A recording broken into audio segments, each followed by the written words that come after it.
Papo de Psiquiatra, com Marcelo Branhas, Marcos Crossi e Pedro Rosa. Tudo o que você sempre quis saber e nunca teve para quem perguntar. Seja bem-vindo, seja bem-vinda a este novo episódio do podcast Papo de Psiquiatra. Hoje a gente vai falar sobre um tema que gera confusão já no nome. Claro que você já sabe do que se trata, porque você clicou aqui ou no Spotify ou no YouTube. Nós falaremos hoje sobre delirium. Desse jeito mesmo, assim, em latim mesmo, assim, sabe? Diferente, muito diferente de delírio. Delirium é uma síndrome, um conjunto de sinais e sintomas que acontece como decorrência, como consequência de um tipo de evento específico, que é alguma doença orgânica, alguma alteração do organismo. Delírio, por sua vez, é uma alteração, digamos, do juízo da realidade. São ideias do tipo específico que não correspondem à realidade e que por alguma razão surgem ali em algum contexto. Às vezes, e aí a coisa pode ficar mais confusa ainda, até mesmo dentro do delirium. Você pode ter um delírio dentro do delirium. Mas a gente já falou de muitos outros diagnósticos em que podem acontecer delírios, essas ideias. Então, você pode rever os episódios sobre psicose, esquizofrenia, transtorno bipolar, transtornos de humor. Mas hoje a gente vai falar sobre essa síndrome que é o delirium, esse conjunto de sinais e sintomas que acontece em algumas pessoas, principalmente pessoas susceptíveis, que têm uma fragilidade maior, diante de um evento orgânico. Eu tô aqui, claro, com o Marcos, com o Marcelo, para falarmos disso hoje para vocês. Pois é, Pedro. Bom, sempre muito bom estar aqui com vocês. E realmente, até para as outras especialidades médicas, ou para as pessoas em geral mesmo, quando você tem um parente, alguém que às vezes está internado, por exemplo, alguém de mais idade, e que os médicos falam que a pessoa está confusa, em geral, apesar de não ser sempre, é essa questão que está na nossa frente, porque que nem você falou, Pedro, o delirium, que a gente pode traduzir como esse estado confusional, acontece muito com os pacientes que não estão bem por outros motivos de saúde. Por exemplo, um exemplo clássico é um idoso internado num hospital por exemplo, uma infecção urinária. E o desbalanço no organismo dessa pessoa devido à dificuldade que gera para o organismo a infecção urinária, a infecção ou qualquer outro problema que seja, dá uma espécie de sobrecarga e a mente, o cérebro desse indivíduo não funciona bem e acaba acontecendo isso do delirium, ou esse estado confusional. E uma das primeiras coisas que acontece é um problema de atenção, por exemplo. Você percebe que o paciente que estava lá, e antes desse problema todo, sei lá, há uma semana, por exemplo, estava conseguindo prestar atenção nas coisas, ter uma conversa, interagir, raciocinar, e nesse momento está bem confuso. E como vocês podem imaginar, para os familiares e muitas vezes para os médicos de outras especialidades também é algo que gera dúvida. Poxa vida, o que aconteceu? O paciente está entrando numa demência, ou ele está psicótico, a gente já teve um episódio sobre psicose, ou ele desenvolveu abruptamente um quadro psiquiátrico que antes ele não tinha. Então, uma das nossas funções nesse momento é descobrir por que o paciente está confuso. E no caso do episódio de hoje, essa confusão, como a gente vai explicar, é, em geral, decorrente de outros problemas físicos, como infecções, como, às vezes, quadros oncológicos de câncer, entre outras coisas. Olá pessoal, um prazer estar falando sobre esse tema importante, porque assim, muitas vezes vão chamar o psiquiatra por uma pessoa que teve uma alteração aguda de comportamento. Muitas vezes é um idoso, não necessariamente é um idoso, mas que daí a pessoa lá, vamos dizer, está num comportamento, vamos dizer, relativamente estável e de repente começa a apresentar ou agitação, pode ficar confuso, não saber onde está, tem essa alteração de atenção que o Marcelo falou, uma dificuldade de foco, e muitas vezes vem alguns sintomas, vamos dizer, neuropsiquiátricos, né? A pessoa, ela começa a falar, nossa, tem uma cobra no meu quarto, eu vi umas aranhas, vi uns animais, vi sombras. Ela pode ficar, inclusive, mais desconfiada dos outros, né? Paranoide. Então, quer dizer, isso chama atenção, as pessoas começam a pensar, poxa, ele está tendo um quadro psiquiátrico. Poxa, meu avô não está bem da cabeça, ele precisa de um psiquiatra. E não raro, as pessoas procuram um psiquiatra nesses casos. E até no hospital, muitas vezes, tem essa dúvida mesmo. Será que é um quadro psiquiátrico ou se é um quadro, vamos dizer, clínico orgânico causando esses sintomas psiquiátricos? Então é importante saber disso porque, bom, isso vai fazer totalmente diferença do ponto de vista de tratamento, né? Porque o delirium, como o Pedro falou, tem uma causa orgânica. Então, assim, a pessoa ela vai ter uma infecção urinária, qualquer outro tipo de infecção, ela pode ter um distúrbio metabólico, eventualmente hiponatremia, pode ter eventualmente um quadro de desidratação, pode ser também eventualmente uma pessoa que está usando algum medicamento que cause delirium, por exemplo, os benzodiazepínicos, calmantes, por exemplo. Então, quer dizer, o médico ele vai ter que tratar essa causa orgânica para melhorar, então, esses sintomas psiquiátricos. E muitas vezes as pessoas vão pensar, não, mas está alucinando, então é esquizofrenia. Então, assim, é importante, ou tá agitado, é uma mania do transtorno bipolar? Não, na verdade é um delirium. Claro que assim, tem os, vamos dizer, do ponto de vista clínico, muitas vezes a gente já consegue delimitar isso, né? Fazer o diagnóstico, né? Você tira uma história, conversa com a família, faz uma avaliação no exame psíquico e você consegue obter vários sinais de delirium. Tem uma alteração de nível de consciência, por exemplo. O paciente flutua, muitas vezes ele fica sonolento, de repente ele fica agitado, geralmente no final da tarde, né? Quando o sol começa a se pôr, uma coisa que chama sundowning. Então, em outros momentos que era para ele estar acordado, ele está dormindo. Às vezes isso flutua ao longo do dia também. Ele não sabe onde tá, né? Que dia que é hoje. Ah, tá no hospital, fala que tá em casa, tá no sítio, tá na praia, né? Quer dizer, fica desorientado do ponto de vista espacial, de tempo também. E daí conversa com a pessoa, você percebe que ela tá bem confusa, né? Então tem testes que a gente faz também. E daí a gente consegue falar, poxa, não, pera lá, isso aqui não é um quadro psiquiátrico primário, é um quadro aí de delírio. Então vamos ter que investigar essas causas orgânicas para o tratamento principal. É claro que depois a gente pode falar um pouco do tratamento comportamental, psiquiátrico, que também pode ser muito útil também, né? Mas vai ter que tratar a causa orgânica, é um problema médico. Interessante como o Marcos descreveu, assim, colocou uma quantidade muito grande de sintomas. Então, de fato, é uma condição clínica que tem sintomas de tudo quanto é jeito. Tem sintomas psicóticos, a pessoa pode se sentir perseguida, ela pode ver coisas, ela pode estar com variações de humor, pode ter uma grande irritabilidade, pode ter quedas de humor, de choro, de uma instabilidade emocional. O paciente pode ficar agressivo fisicamente, verbalmente. E esses sintomas, eles, entretanto, não são os sintomas que são centrais, sintomas que a gente chama de sintomas core do problema. O delírio é descrito como um problema de atenção, é uma alteração aguda da atenção. Essa alteração, ela cursa com alterações outras muito importantes, que é uma oscilação do nível de consciência. Então, o paciente pode ficar em dados momentos hiperalerta, em outros momentos hipoalerta. O paciente pode ficar em dados momentos bastante agitado, ele pode ficar em outros momentos com um rebaixamento discreto do nível de consciência, mas tem ali um rebaixamento do nível de consciência. E uma situação muito interessante, aqui como eu já descrevi, é a oscilação disso ao longo de um dia. Então é interessante, às vezes a gente vê um paciente em um determinado horário, ele está de uma forma, horas depois, o paciente está de maneira completamente diferente, como o Cross falou, nesse fenômeno de que o entardecer com frequência, o momento em que os sintomas começam. Então, muitas vezes o paciente fica prostrado, às vezes calmo o dia todo, e o entardecer se dá como o início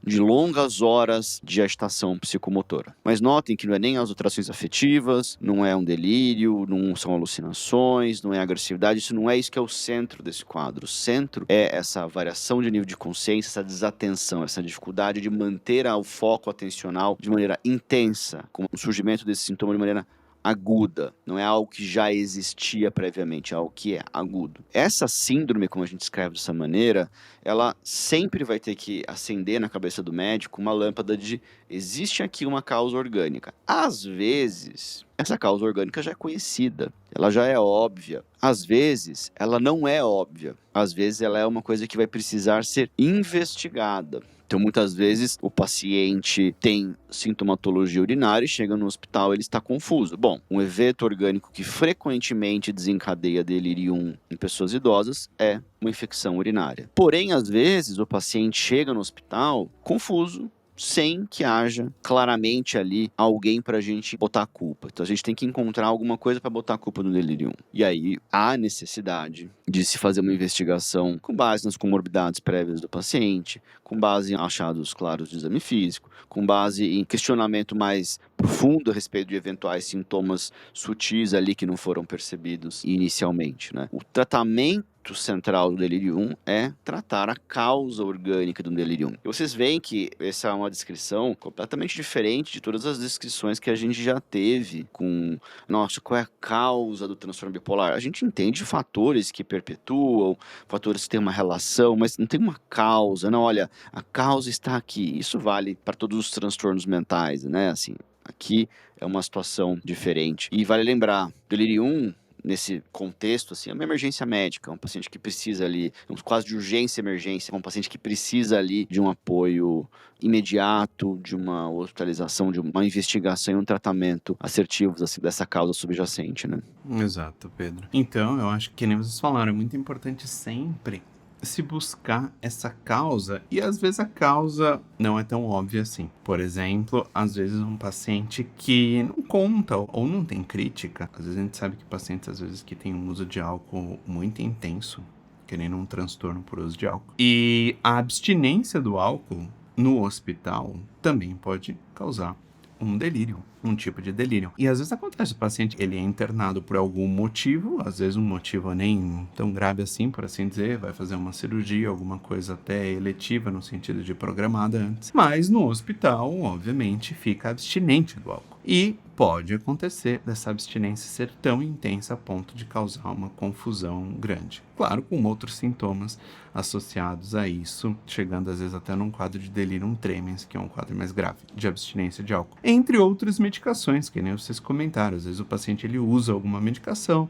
no hospital, às vezes não é dada essa medicação, seja porque o paciente não informou direito, por algum outro motivo, enfim. E a abstinência nesses casos também pode causar esse quadro confusional. E às vezes depois de uma cirurgia de grande porte, que óbvio que o corpo vai ter que lidar com isso, né? Tem um desbalanço depois dessa mudança intensa que às vezes algumas cirurgias de grande porte podem causar, ainda mais em pacientes já mais debilitados. E isso daí pode causar uma confusão. Agora, um ponto importante também para a gente falar é que tem alguns pacientes que têm um quadro confusional, por assim dizer, prévio já algo que acontecia antes, que nem a gente teve um episódio já sobre quadros demenciais, às vezes um paciente, por exemplo, com Alzheimer, que daí tem em cima disso um quadro confusional de delírio por causa de ser uma infecção urinária ou qualquer outro problema, bom, o paciente vai ter um prejuízo maior ainda. E a gente sabe que, infelizmente, esses casos têm que ser tomado muito cuidado, porque pode piorar o prognóstico do Alzheimer. Tem estudos mostrando que, às vezes, ele pode evoluir de maneira mais até rápida. E outra coisa também que a gente sabe é que, às vezes, o paciente que está confuso no hospital, depois que se descobre qual que é a causa, se trata a causa, nesse exemplo simples que a gente está dando para vocês de uma infecção, também não é necessariamente imediatamente que o paciente vai melhorar. Às vezes demora meses ou até semanas ou até meses para se recuperar completamente desse quadro confusional. Então tem todos esses aspectos, né? Uma descrição clássica do delirium é que ele é agudo, né? Então ele não é uma coisa que havia cronicamente de forma prévia, e ele é reversível. Só que tem algumas vírgulas aí, né? Primeiro, que um paciente que já tem um déficit cognitivo prévio relevante, como por exemplo um paciente que tem uma demência, né? Ele tem um conjunto de alterações cognitivas que gera uma disfunção cotidiana, ele tem uma fragilidade, uma sensibilidade muito maior para, diante de um outro evento, como uma infecção urinária, como uma pneumonia, num pós-operatório, desenvolver um delirium. Esse delirium, ele é reversível. Porém, como o Marcelo falou, isso pode levar muito tempo e costuma acontecer de que, após esse delirium, aquela demência piore. Isto é, o paciente permaneça com déficits cognitivos maiores. Então, é muito comum que as pessoas percebam que, por exemplo, puxa, aquele familiar meu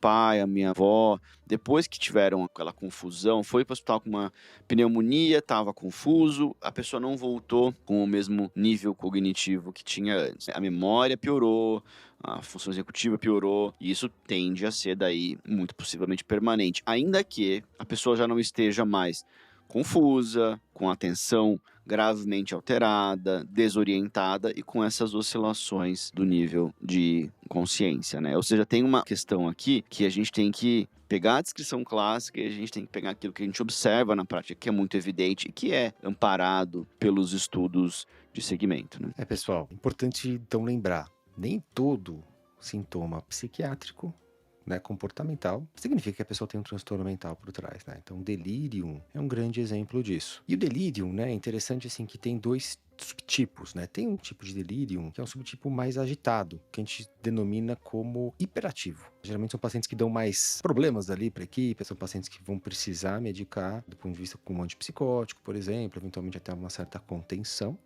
Enquanto tem alguns pacientes que é o contrário, eles ficam um rebaixamento, mas eles ficam mais hipoativos, mais sonolentos, e que muitas vezes pode ser até um sinal de pior prognóstico em algumas situações, tá? Então é importante agora a gente falar um pouquinho como que é o manejo do delirium, porque o delirium talvez tenha dois tipos de manejo, um que é o não farmacológico e outro que é o farmacológico. É claro que sim, o principal tratamento para o delirium é o tratamento da causa orgânica. Então, se o paciente tem uma infecção urinária, você vai tratar a infecção urinária com antibióticos. Se o paciente, por exemplo, está numa abstinência de benzodiazepínico, poxa, talvez você vai ter que tratar essa abstinência de benzodiazepínico. Se ele está numa abstinência alcoólica, como o Marcelo falou que é abstinência alcoólica grave, na verdade, né? Um delirium tremens, poxa, você vai ter que tratar a abstinência alcoólica. E assim por diante.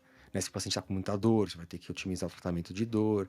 Então, o mais importante é isso. E tem uma parte do tratamento que muitas vezes é ignorado, que é o tratamento não farmacológico. Então, por exemplo, é importante uma pessoa que está confusa, desorientada no hospital, você fornecer elementos para que ela se oriente também. Então, relógio, calendário, às vezes uma pessoa conhecida, um familiar perto, conversando com essa pessoa também vai ajudá-la a se orientar. A parte do ciclo sono-vigília vai ser importante. Então, por exemplo, você diminuir estímulos perto da noite e eventualmente deixar a luz solar entrar durante o dia vai ser importante também para a pessoa conseguir se orientar. Então, quer dizer, existe uma série de medidas não farmacológicas que vão ser importantes para o delirium também. E, eventualmente, pacientes que estejam muito agitados, com sintomas psicóticos, a gente pode tratar do ponto de vista farmacológico. A primeira classe de medicação que a gente usa são os antipsicóticos ou os neurolépticos. Eles podem ser usados tanto os típicos quanto os atípicos, então eventualmente haloperidol, por exemplo, ou até atípicos, risperidona, quetiapina, para que esses pacientes eventualmente a gente consiga talvez fazê-los ficar mais tranquilos durante a noite até tratar esses sintomas psicóticos. O que a gente evita no delirium, exceto, claro, em delirium, por exemplo, de causa de abstinência alcoólica ou de benzodiazepínico, são os calmantes, né? Os benzodiazepínicos, que costumam piorar o quadro. Então, o paciente está agitado, está psicótico, pessoas vão falar, poxa, eu vou dar um calmante para ele, vou dar um Rivotril, vou dar um diazepam, lorazepam, seja lá o que for. E isso pode piorar, porque baixa o nível de consciência e o paciente pode ficar, inclusive, mais agitado e piorar o quadro comportamental. Eventualmente existem outras medicações sedativas que algumas pessoas podem usar também. O mais clássico realmente vai ser um antipsicótico, mas eventualmente a ramelteona, tem alguns estudos que mostram que ajuda. Mas de qualquer forma, basicamente, assim, o que a gente vai mais usar realmente vão ser aí os neurolépticos. Bom, pessoal, a gente resolveu gravar esse episódio porque esse tema gera muita confusão, né? E eu acho também importante que é um tema que pouco se fala. Claro que a gente tem aqui, fala mais sobre transtornos mentais que não tem essa característica de organicidade, de uma origem orgânica, mas é importante a gente ter para informar familiares dos nossos pacientes que passaram por isso, ou os próprios pacientes, que existe essa síndrome, né? O delirium, esse diagnóstico que precisa ser bem tratado, identificado, né? Isso gera muita confusão. A gente agradece a audiência de vocês, e aí a gente está assim, lendo os comentários e nos reunindo aqui para planejar. A gente está aqui quase terminando as gravações desse podcast para o ano de 2024, e a gente está pensando em muitas mudanças aí para o ano de 2025. Então, por favor, deixem sugestões de temas outros que você gostaria de ouvir, que a gente sempre lê aí o que vocês escrevem, tá bom? Um abraço, obrigado pela audiência e até a próxima. Obrigado, pessoal. Um abraço. Um abraço, pessoal.